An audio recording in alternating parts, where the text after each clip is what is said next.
Disarankan polisi damai, istri dan anak bos tahu dianiaya tetangga kaya usai pabrik terbakar.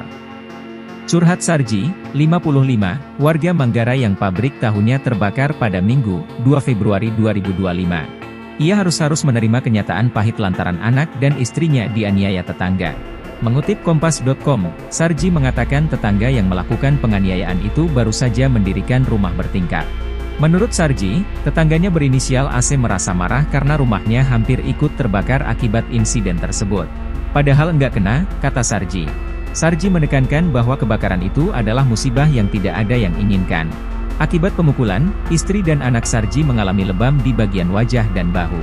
Sarji telah melaporkan kejadian pemukulan itu ke Polsek Tebet. Namun, pihak kepolisian menyarankan agar masalah tersebut diselesaikan secara kekeluargaan. Hingga saat ini, masalah pemukulan tersebut belum juga terselesaikan. Sebagai informasi, kebakaran di pabrik tahu dan rumah tinggal tersebut melibatkan 112 personel pemadam kebakaran. Proses pemadaman berlangsung sekitar 1 jam dan dinyatakan selesai pada pukul 23.27 waktu Indonesia Barat. Kebakaran yang terjadi sekitar pukul 21.09 WIB itu disebabkan oleh api dari tungku kayu yang digunakan untuk menggoreng tahu yang belum sepenuhnya padam.